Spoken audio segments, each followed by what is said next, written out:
Hello, everybody. This is ELIZ-SHA Keating from WisdomSeekers.net. Emphasis again on the .net. This is my logo. Phoenix rampant, Phoenix rising. Very perfect for what's happening right now in our world.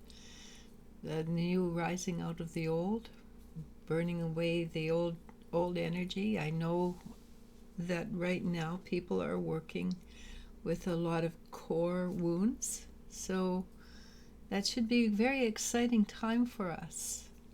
One of the core wounds, oh, by the way, this is for air sign, Gemini, Libra, Aquarius, and water sign, Cancer, Scorpio, Pisces for June 4th, 2023. Again, happy birthday, USA. This is one of our core wounds is the Eight of Cups, is feeling alone, feeling like we have no support, feeling that nobody's there for us, and that we have to do everything on our own. Well, the truth is, maybe in the physical it's like that, but in the spiritual, that is far from the truth, because really we're one being with many parts. And if you can allow yourself to open up to the other parts of you, it's like we're the little fingers in a whole body. So if there's a part of us that can open up to the rest of our family, our soul family, our being would be more correct to say, then we know we're not alone. We know we don't have to handle hurts and pains and deep agonies on our own. If we do that, if we allow things to shift and change like I'm suggesting, which would be from, you take it from a deep subconscious level, our core, we are dealing with our core wounds right now, and the core wounds, which that's the Ace of Swords, which is cuts, that actually helps you to release the core wound, so it comes up for you to deal with in little bits until it's all up there and it's all popped up and you have to deal with it or go insane, one or the other. I think it's easier just to deal with it. So the King of Wands is where it will take us to. We will become far wiser than we have been in the past. We will become aware of individuals as not individuals, but you look at them and go, well, that he is in pain. They are part of me. If they will accept it from me, I will support or help them. Again, we live in a universe, it's a free will universe, so we cannot push it on people. We can suggest it, we can offer it, and if they take it, they're at the vibrational level of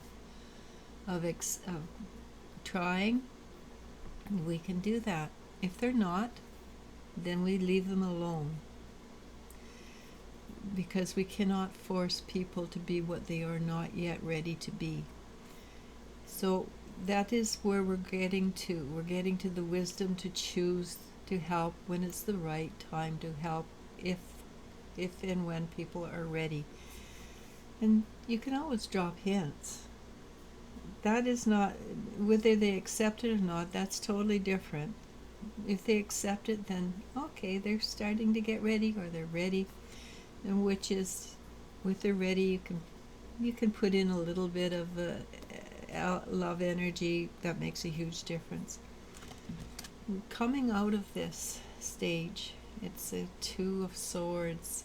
Coming out of this stage takes a lot of courage. When we're dealing with our core issues, it's tremendously hard to let go. That's why they're core issues, by the way, because we couldn't let them go in the first place. So they got packed down and they got pushed down, and we weren't sure how to deal with it. But now they're coming up. Do we have a choice? Not so much. It's better when you've got friends or or, entities to support you. So balance, right? Stay in balance. It's one of the secrets to growth, and ignoring the fear, because fear is an illusion. It really is. The physical act of something causing you, the physical act of somebody causing you problems, that's real. The fear of them causing you pain, that's an illusion. And I should learn better words of describing it. So what we're doing, fear is an illusion. But when we take Three of Wands, we take responsibility for our actions. And that's on all levels. It's not just because everything that happens to us is because we've created it. And we create it sometimes just to make sure we look at these things. And sometimes we create it by having the tower moments, which kind of knock us off our feet, right?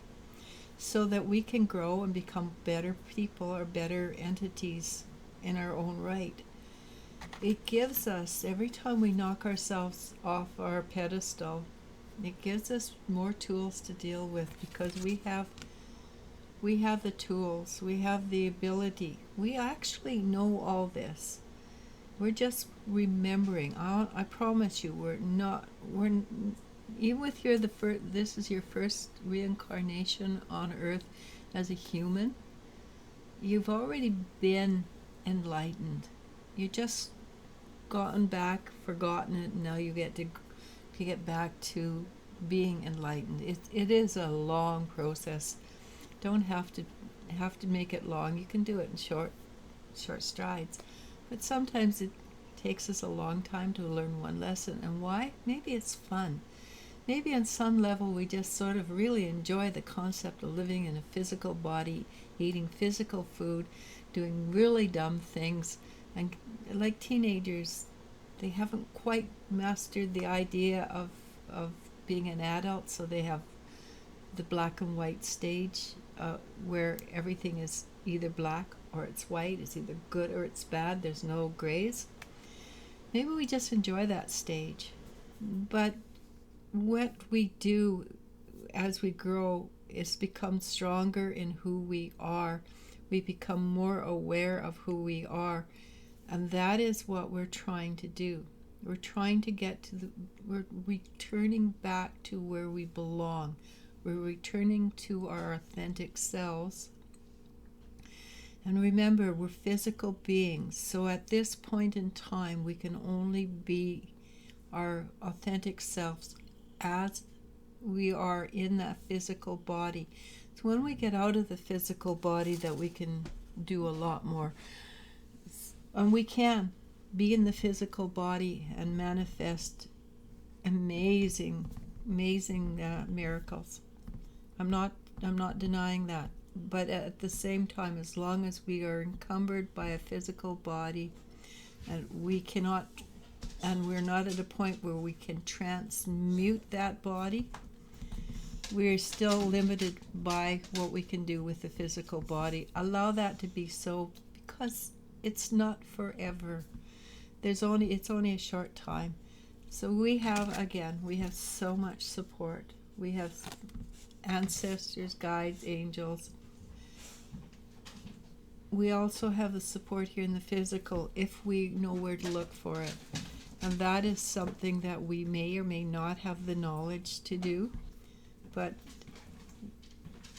if we just allow the universe to come in, and what we want is what the universe wants, and what the universe wants is what we want, we become one and the same with the universe. It does make life so much easier to deal with. It will stop you from being rigid, and it has to do it my way or no way. It gives us support, it gives us strength, it gives us balance. Most important to me is it gives us self-knowledge. And so as we allow ourselves to go through this aha moment, which can be very painful if we have the Tower moment, or we have the subconscious pops up and says, okay, now we're going to deal with this. And right, as I said, core issues, very painful. If you have help, please take it. But what it will do for you, it will, and interesting, got the same cards as yesterday or the day before. It will give us pleasure for having released it. That's the pleasure for having released it, actually, and being proud and pleased with yourself. And then you get to celebrate. And the celebration part, that's where we want to celebrate. We want to be in joy. We want to be in happiness. It takes us to being a master, literally. It will take us to being a master in the physical body, where we can transmute 5 fish to feed 100, or water into wine. Those are small things, honestly. Those are just perks. We will, as I say, this is the world card.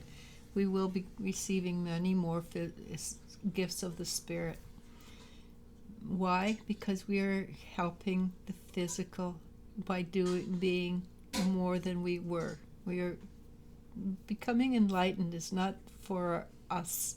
We don't do it for us. We've already there. We've already done it. We're doing this because we are helping the world move beyond what it is, and we are becoming more for the world. So it's kind of not a selfish thing to be a spiritual being. It is a very unselfish thing, because we are helping everyone around us. And I'm going to leave it at that. Okay? Namaste, namasko. I love you, and you I do love. Bye.